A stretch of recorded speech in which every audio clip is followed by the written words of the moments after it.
Welcome to Deadliest Days. In this episode, we count down the most deadly single-day battles in history, and we start in the Napoleonic Wars. For 3 months, Napoleon has chased the Russian army hundreds of miles into their own country, burning everything behind them. He wants one thing: to destroy the Russian army in a single, decisive battle and force the Tsar to make peace. On one side, the soldiers of the most powerful army in Europe, exhausted and far from home. On the other, men standing on their own soil, the last line before Moscow itself. 250,000 men packed along 3 miles of ground. The Russians dig in behind earthworks, a fortified strongpoint in the centre, arrow-shaped forts on their weaker left. Napoleon's army will have to cross open ground and take them. His own marshals urge him to swing around the weak flank, but Napoleon, ill and uncharacteristically cautious, chooses the simplest, bloodiest option. A head-on assault straight into the guns. And it's the guns that are what make this day so lethal. More than 1,000 cannon are crammed onto a 3-mile front, the heaviest concentration of artillery the world has ever seen.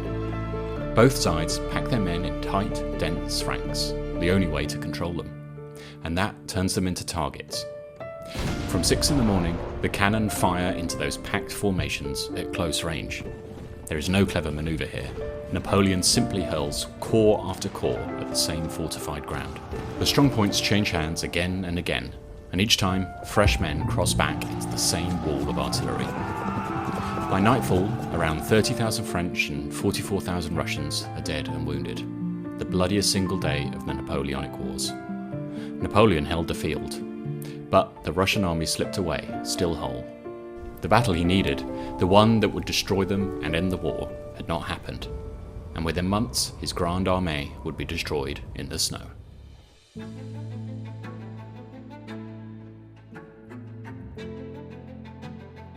The 1st of July, 1916, the bloodiest day in the history of the British Army. For 2 years, the Western Front had barely moved. 2 lines of men dug into the earth, facing each other across a few hundred yards of ruined ground. The generals had promised that this time would be different. This time, they said, the line would break. The plan was simple and total. For 7 days, over 1.5 million shells would fall on the German lines, the largest bombardment Britain had ever fired. It was meant to destroy the barbed wire, bury the defenders, and leave nothing alive. The soldiers were told that they would walk across no man's land and simply take the enemy trench. For a week, the guns never stopped. Men said the ground trembled 30 miles away, but beneath it, the Germans waited in dugouts, cut 40 feet into the chalk, and out in front of them, in too many places, the wire still stood. At 7:20 a.m, a great mine erupted under the German line at Hawthorne Ridge, a signal to the enemy that the assault was coming. At 7:30, whistles blew along the 18 miles of front. 13 British divisions climbed their ladders and stepped into the open, and the German machine gunners climbed out of the earth to meet them. They came on in their thousands, walking upright into the morning light. In the first hour, the attack in many sectors was already over, not repulsed, but annihilated. By nightfall, the British Army had suffered 57,470 casualties. Just over 19,000 of them were dead. It remains to this day the worst single day in British military history, and it was only the first day. The battle would grind on for another 4.5 months. When the Somme finally ended in November, the front had moved barely 6 miles. The cost of these 6 miles was more than 1 million men. The Somme did not decide the war. It became something else, a name that came to stand for an entire generation's sacrifice, and a lesson written in chalk and iron about what the 20th century had learned to do to itself.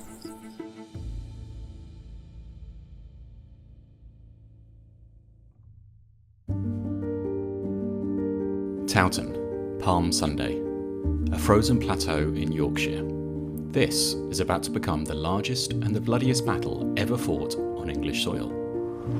For years, England has torn itself apart. 2 branches of one royal family, York and Lancaster, fighting for the same crown. A young Edward of York, only weeks proclaimed king, had marched north with a single aim: to destroy the House of Lancaster for good. On one side, the army of Lancaster, the larger host, fighting for their anointed king, drawn up on the high ground.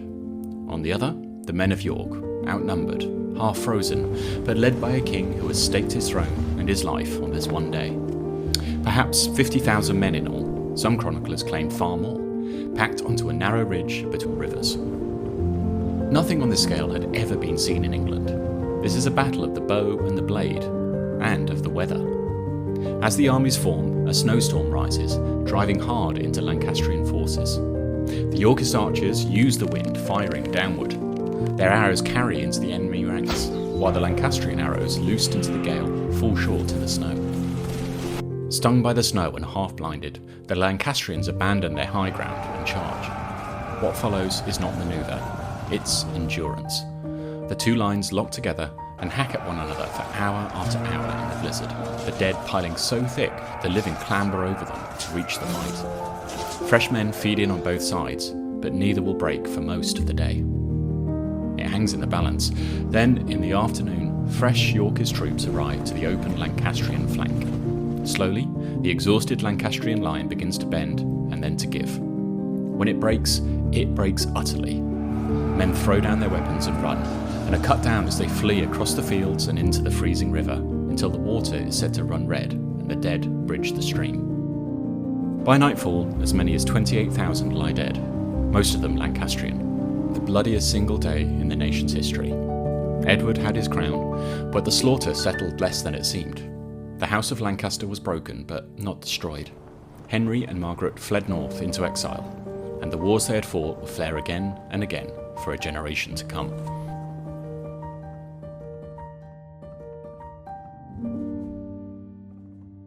Some battles are remembered for how many died. This one is remembered for how uneven the casualties were. On a dusty plain in what is now northern Iraq, around 40,000 men would fall here, but most of them wore the same colours. This is Gaugamela, a wide, level plain, and on it the largest army the Persian king could raise, waiting for the smaller one to come to him. This was Darius's ground, and he had prepared it carefully, even ordering the earth levelled and cleared so nothing would slow his cavalry or his 200 scythed chariots, their axles fitted with blades. And he had the numbers. Line upon line, Persian and Median cavalry, archers, spearmen drawn from every corner of the empire, the great chariots ranked in front, and war elephants standing like grey towers. Somewhere at its centre, beneath his standard, Darius watched and waited in his war chariot. Against all of this, Alexander of Macedon brought roughly 47,000 men, outnumbered and far from home, with the sea and a continent at their backs. His generals urged a night attack to even the odds. He refused. "I will not," he is said to have replied, "steal my victory." At dawn, his line stood ready, the phalanx in the centre, a bristling wall of 18-foot pikes, and out on the right, in the place of greatest danger, Alexander himself, watching for the one moment the whole day would turn upon. Instead of charging, Alexander began to march, slantwise, edging slightly to his right, drawing the Persian line to follow. Darius, fearing his flank would slip past the cleared ground, threw his cavalry out wide to stop it. And as they stretched to meet him, exactly as Alexander intended, a gap began to open in the Persian centre. Now the plain erupted. The scythed chariots thundered forward, and the Macedonian ranks simply opened, letting them race harmlessly through into the spears behind. On the wings, the cavalry collided in a storm of dust and bronze, and through the haze, Alexander saw the gap widen at the enemy's heart. He struck, wheeling his companions into a single great wedge. Alexander drove straight for Darius, through the gap, into the centre, towards the king's own standard. And Darius, with the fighting almost upon him, turned his chariot and fled. Once the king ran, the vast army began to come apart from the inside.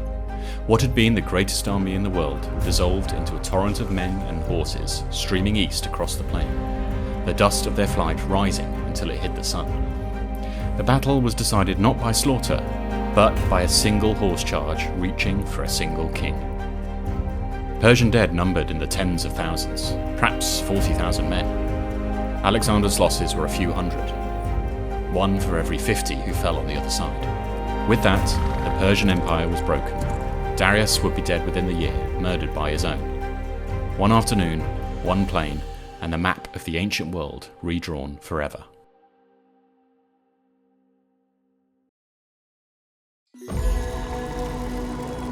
And now, the deadliest battle ever fought. Some defeats are just bad luck. This one was all engineering. It remains the model studied ever since for how to annihilate an enemy. This is Cannae, a flat, dry plain beside the river Alpheus in Apulia. On one side, Hannibal's Carthaginians, outnumbered and far from home. On the other, a Roman host so enormous the generals had to pack it deep, column behind column, trusting sheer weight to break the smaller enemy apart. Hannibal was not defending his homeland. He had brought the war to Rome 2 years earlier. He had marched an army out of Spain, over the Alps, down into Italy, and he had been loose in the country ever since, wrecking one Roman army after another. Now Rome meant to finish it. Around 86,000 men against Hannibal's 50. But Hannibal had two things that Rome didn't: the better cavalry and a plan. He drew his weaker centre forward into a bulging crescent and told it to hold just long enough and then give way. Behind and to either side, held back in the shadow, waited his hardened African infantry, and on the wings, his horsemen, more and better than anything Rome could answer with. The legions came on as Hannibal knew they would, straight at the centre. In one huge, irresistible push, the centre bent slowly, deliberately. The crescent that had bulged towards the Romans began to fold backward, swallowing the Roman advance deeper and deeper among the ranks. Sensing victory, the Romans pressed harder, crowding forward into the collapsing middle. But the line never broke. It only curved, and on either side, the African veterans stood firm and unmoved, forming the walls of a funnel that the legions were pouring straight into. Meanwhile, the true teeth were on the flanks. Hannibal's cavalry shattered the Romans, rode clear around the battlefield, and struck the legions from behind. And that's how the greatest army Rome had ever raised found itself surrounded on open ground by a force nearly half its size. Now the numbers that had been Rome's strength became its ruin. Packed shoulder to shoulder, the men in the centre could not raise their arms, they couldn't run, they couldn't flee. The ring drew tighter and tighter, and the killing went on for hours. By evening, it was over. As many as 50,000 Romans lay dead, some accounts say 70,000, against a mere few thousand of Hannibal's.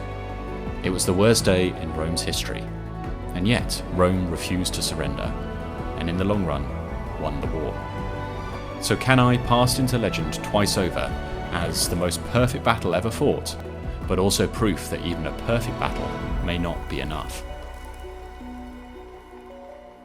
There we have it, 5 days spread across 2,000 years, hundreds of thousands of lives extinguished, the empires that fought them are dust, the causes half forgotten. You could say all that remains is the human cost, acting as a stark reminder of the price we continue to pay in conflicts to this day.